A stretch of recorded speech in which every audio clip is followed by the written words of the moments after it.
Bismillahirrahmanirrahim. Wa 'an ibni Umar radhiyallahu anhuma qala Rasulullah sallallahu alaihi wasallam al-haya'u sifat malu wal imanu dan iman kurina keduanya dibarengkan jami'an semuanya. Maksudnya antara malu dan iman itu tidak pernah berpisah. Jadi kalau Allah hadiahi iman, ya hadiahi malu. Fa idza rufi'a ahaduhuma rufi'al akharu.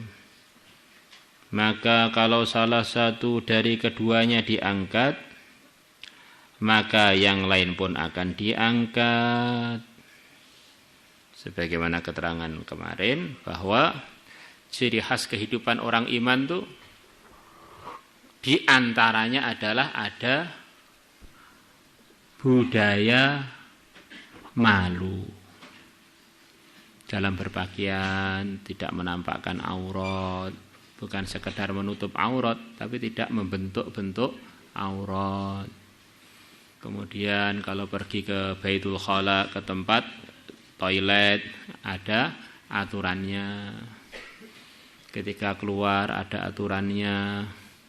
Ketika ketemu suami atau istri ada aturannya.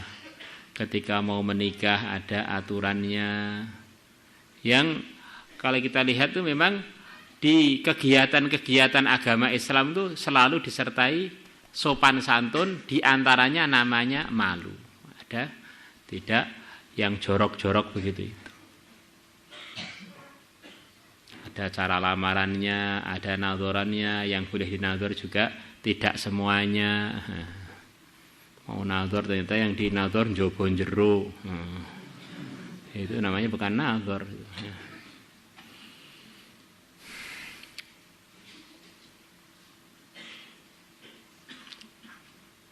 Maka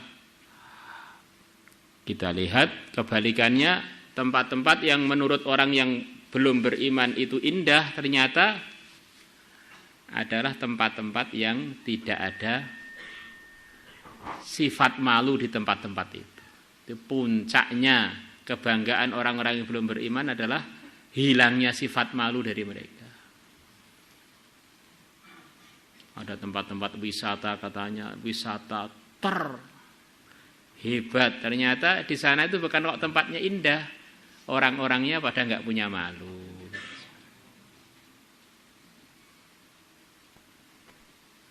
Banyak tempat yang indah-indah karena di sana malunya masih terjaga atau malunya masih tersisa, maka belum dianggap hebat oleh orang-orang yang tidak beriman. Jadi begitu sudah tempat itu full tanpa pakai baju, kembali lagi ke dunia perhewanan, itu dianggap kemajuan yang tinggi. Tiket ke sana pun sangat mahal. Maka kalau orang iman kok tiru-tiru budayanya orang non-iman, ya namanya dari ahli surga merosot jadi pengen hidupnya seperti bukan manusia.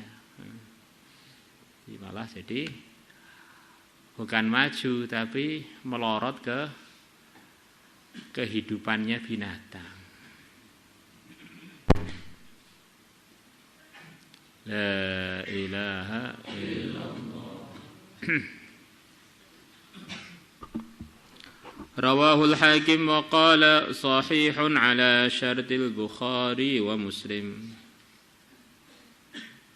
Sahihun ala syartil Bukhari wa Muslim. Wa an Anas radhiyallahu anhu qala qala Rasulullah sallallahu alaihi wasallam ma kana al-fuhsyu fi syai'in illa syanahu. Tidaklah kejorokan al-fuhsy, kejorokan dalam perbuatan atau dalam perkataan, fi syai'in dalam sesuatu, illa syanahu kecuali kejorokan tadi akan menjadikan syai' tadi tercacat, kecuali menyebabkan saya tadi tercacat. Ganteng tapi ngomongnya jorok, sudah langsung enggak, menariknya jadi berkurang sekian banyak. Cantik tapi ngomongnya jorok, sudah berkurang, asalnya nilainya mendekati 10 jadi mendekati 0.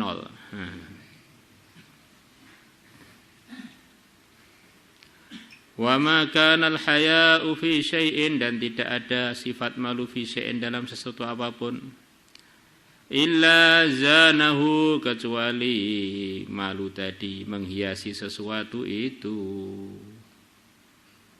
Kalau jorok memburukan sesuatu, kalau malu menghiasi sesuatu. Tidak terlalu ganteng, terlalu cantik, tapi punya sifat malu, akhirnya menarik. Pakaiannya sopan, ngomongnya sopan, jauh dari hal-hal yang jorok, akhirnya menarik. Jadi suami juga menarik, jadi istri juga menarik. Tapi kalau sudah nggak punya malu, walah, walaupun seganteng apapun, kecantikannya secantik apapun, jadi tercoreng dengan sebab nggak punya malu.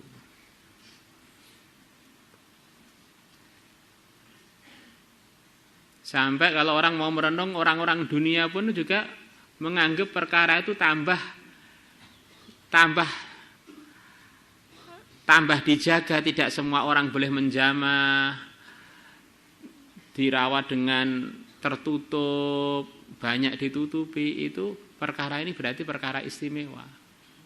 Maka kita lihat mobil-mobil baruan dibungkus plastik, dibungkus itu. Orang yang lihat aja diberi peringatan hati-hati, buka pintunya hati-hati, megangnya hati-hati. Ini perkara dunia aja kalau tidak jorok itu pun jadi menarik. Jadi kalau barang-barang murahan di dunia ini, nanti jadinya mobil odong-odong, mobil truk, mobil itu ya siapa aja megang tidak dipermasalahkan karena dianggap barang murahan. Maka kalau kamu ditanya, kamu milih mana? Mobil yang masih dibungkus dari dealer dengan mobil yang sudah disentuh oleh sekian banyak penumpang di jalan-jalan, itu ya tentu milih dibungkus. Begitulah wanita pemalu dengan wanita yang tidak pemalu, seperti begitu itu. Tambah banyak yang nyentuh sebetulnya tambah menjijikkan. Juga laki-laki yang playboy, begitu juga, jadi mengerikan. La ilaha illallah. Maka kita ini bersyukur diberi oleh Allah iman, diberi Allah iman, akhirnya ada gambaran hidup itu harus disertai malu pada Allah. Dengan definisi kemarin itu, yaitu jangan sampai kita dilihat Allah di tempat-tempat yang dilarang malah hadir, di tempat-tempat diperintahkan malah bolos.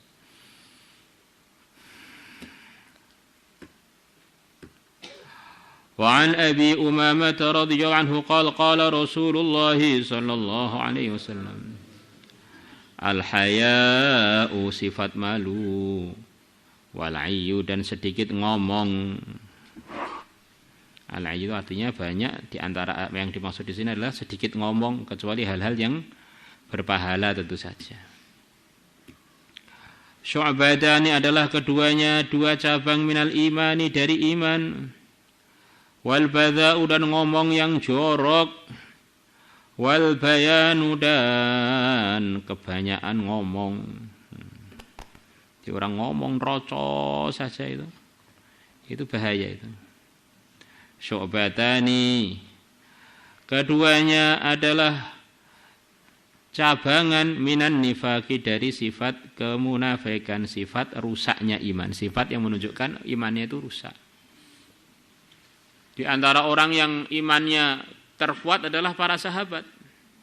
Maka sekian banyak diceritakan para sahabat itu, di antara kebiasaan sebagian dari beliau-beliaunya adalah meletakkan kerikil di mulut-mulutnya. Biar setiap mulut itu dibuka, sadar ini begitu mulut dibuka ini mau dihisab. Ma yalfidhu min qawlin illa ladaihi raqibun atid. Tidak terlontar pun perkataan, mesti sudah ada malaikat raqib atid yang mencatat. Di amalan kita ini, amalan hati, amalan lidah, amalan anggota tubuh ini, semuanya ada pencatat-mencatatnya, para malaikat. Kiraman katibin, malaikat-malaikat yang mulia yang mencatat amal-amalnya manusia. Maka kalau orang itu beriman paham, buka mulut itu tidak asal jeplak saja, tidak asal kebuka aja. Ini buka itu adalah daftar untuk amalan surga atau amalan neraka. Maka hati-hati, tidak asal teriak-teriak, apalagi sebagai pelajar agama, mulutnya kakak, kuek, iki jane angsa atau pelajar. La ilaha illallah. Di pelajar-pelajar agama yang pertama itu adalah para sahabat. Di antara yang diceritakan, Sayyidina Abu Bakar ini pelajar paling sukses. Beliau meletakkan kerikil di mulutnya. Yang dimut itu bukan permen, tapi kerikil.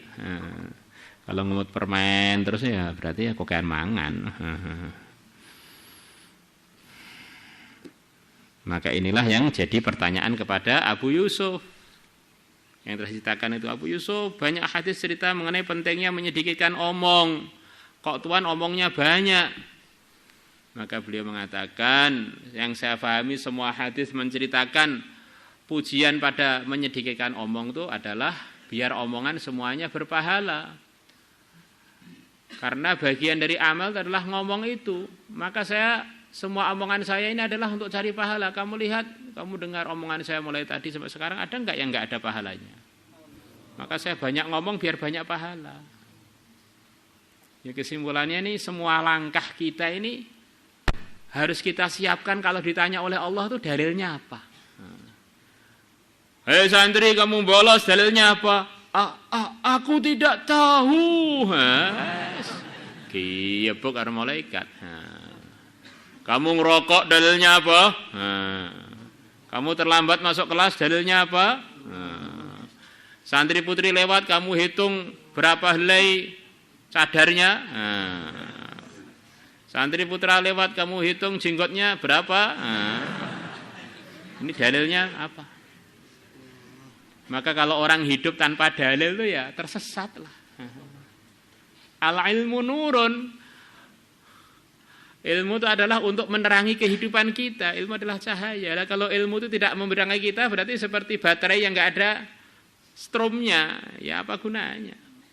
Maka dikatakan oleh para ulama, orang tambah ilmu kok enggak tambah dekat kepada Allah, tidak tambah hidayah, ini ya tambah jauh aja dari Allah. Ini maksudnya nasihat untuk para pelajar-pelajar. Kita ini ngaji ini biar tambah selamat, tambah jauh dari murkanya Allah, tambah jauh dari neraka. Bukan biar tambah pinter ngengkel. Biar tambah pinter untuk membela diri, bukan untuk membenarkan diri. Man izdada ilma wa lam yazdad huda, lam yazdad minallahi illa bu'da. Siapa yang tambah ilmu tidak tambah hidayah, maka tambahan ilmu dia tidak menambahkan kepada dia kecuali jauh saja dari Allah. Kalau begitu saya enggak usah ngaji, Pak. Mending nanti tambah jauh lah. Yang ngaji aja bisa tambah jauh, apalagi yang enggak ngaji ya jauh beneran, wes. Belas enggak punya fasilitas untuk mendekat. Enggak punya teori. La ilaha illallah. Maka kita siapkan, jangan sampai pandangan mata, gerakan tangan, gerakan kaki, gerakan mulut yang tidak kita siapkan hisabnya di hadapan Allah. Nek dihisab kira-kira lulus apa orang ini. Utang ra bayar-bayar ya dalile apa? La ilaha illallah. Wa qala haditsun hasan wa kharajahu Tabarani illa annahu qala Hansa Tabarani mengatakan dalam riwayatnya dari Nabi, al-haya'u wal 'ayyu minal iman, sifat malu dan sedikit ngomong adalah bagian dari iman. Wa huma, sifat malu dan sedikit ngomong, yuqarribani minal jannah, keduanya mendekatkan minal jannati, ke surga. Min artikannya ke surga. Wa yuba'idani, dan keduanya menjauhkan minan nari, dari neraka. Sama-sama minnya biar sesuai dengan bahasa kita bisa dibedakan. Kurang lebihnya begitu itu. Kalau begitu saya tak diem aja Pak. Ternyata diem di kelas ngantuk. Ini bukan maksudnya begitu itu. Diem aja ternyata gak paham belas, gak tahu tekoknya apa ngamalkan hadis al-ayyu minal iman. Itu namanya salah praktek. Karena di antara caranya mendapatkan ilmu itu adalah kita banyak bertanya hal yang kita belum tahqiq. Hal-hal yang kita belum paham beneran kita tanyakan lagi biar benar-benar paham. Wal fuhsyu, dan omong yang jorok. Wal bada'u, dan juga ngomong yang jorok. Kadang-kadang itu oleh sebagian syarah itu dibedakan fuhsyu wal bada', maksudnya lengkap ngomong dan perbuatan. Minas syaitani, adalah dari bisikan syaitan. Wahuma, dan keduanya yuqarribani minan nar, mendekatkan ke neraka, wa yuba'idani, dan menjauhkan keduanya minal jannati, dari surga. Al-bada'u biba'in muwahhadah, dengan ba yang di titik satu, maftuhatan yang di fathah baknya, wa dzalun mu'jamatun, atau maftuhatun yang di fathah, wa dzalun mu'jamatun, dan dzal yang di titik satu, mamdudun yang dipanjangkan, wal 'ayyu bi kasril 'ain al muhmalah, dengan kasrahnya ain yang dikosongkan dari titik. Qala Tirmidzi aqibah hadzal hadis, selepas hadis ini beliau mengatakan wal 'ayyu, artinya al 'ayyu qillatul kalam, adalah sedikitnya ngomong, wal bada'u, dan artinya bada', wal fuhsyu adalah kejorokan fil kalami, dalam omongan. Wal bayanu, dan yang dimaksud bayan, huwa bayan itu kasratul kalam, adalah kokean omong, banyaknya ngomong, mithluha ulail khutaba, seperti mereka para tukang khutbah, tukang ceramah, alladzina yakhtubun, yaitu orang-orang yang berkhutbah. Fayatawassa'una fil kalam, maka mereka meluas-luaskan dalam urusan omongan. Omongis tawassa'u itu kurang lebih bahasa kita yang ngalor ngidul, kekamban. Wa yatafassahuna, dan mereka usaha mengfasih-fasihkan diri fihi, dalam omongannya. Min madhin nas, berupa memuji-muji orang. Fima la yurdillah, dalam perkara yang Allah tidak meridhoinya. Ta'ala, maha tinggi Allah. Ya, kesimpulannya bayan itu maksudnya kokean ngomong yang tidak diridhoi Allah. Di antara contohnya itu. Wa kharraja Ibnu Majah bi isnadi an Ibnu Abbas radhiyallahu anhu qala qala Rasulullah sallallahu alaihi wasallam, inna likulli dinin khuluqa, sesungguhnya setiap agama punya budi pekerti, punya ciri khas yang kaitan dengan perilaku. Setiap agama punya kaitan ciri khas perilaku. Wa khuluqul islami, dan perilaku Islam. Dan budi pekertinya Islam, al-haya'u, adalah malu. Wong Islam itu diantara ciri khasnya adalah pemalu. Wa rawa aidan min hadithi Anas radhiyallahu anhu, Maulaya salli wa sallim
Rasulillah wa kulli mujahidin lillah bi ahlil badri ya Allah salatullah